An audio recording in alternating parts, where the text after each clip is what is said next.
Hello' everyone, welcome to my another mini blog. আজি ইয়াত যাব ওলালোঁ দীৰ্ঘেশ্বৰী মন্দিৰত। জেঠাহঁতৰ লগত আহিছোঁ।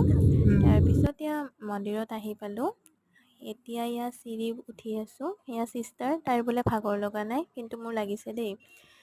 আমি ইয়াত আহি পালোঁ। তাৰপিছত ইয়াত জেঠাহঁত ক'বাতে আছে, আহিয়ে পোৱা নাই।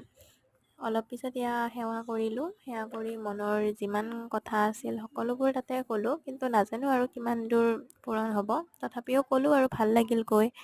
আৰু তাৰপিছত অলপমান পিছত আকৌ নামি আহিলোঁ কিবা খাব। আহি কেনে পৰঠা খালোঁ। খাই কেনে আকৌ ওপৰত আহিলোঁ, মেইন মন্দিৰ। তাতে অকণমান বহি তাৰপিছত পাণ খালোঁ।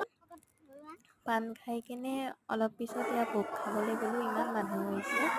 তাৰপিছত ভোগ খালোঁ। ভোগ খাই কেনে ঘৰত আহিছিলোঁ। আজি মিনি ব্লগটো আছিল ইমানে। বাই।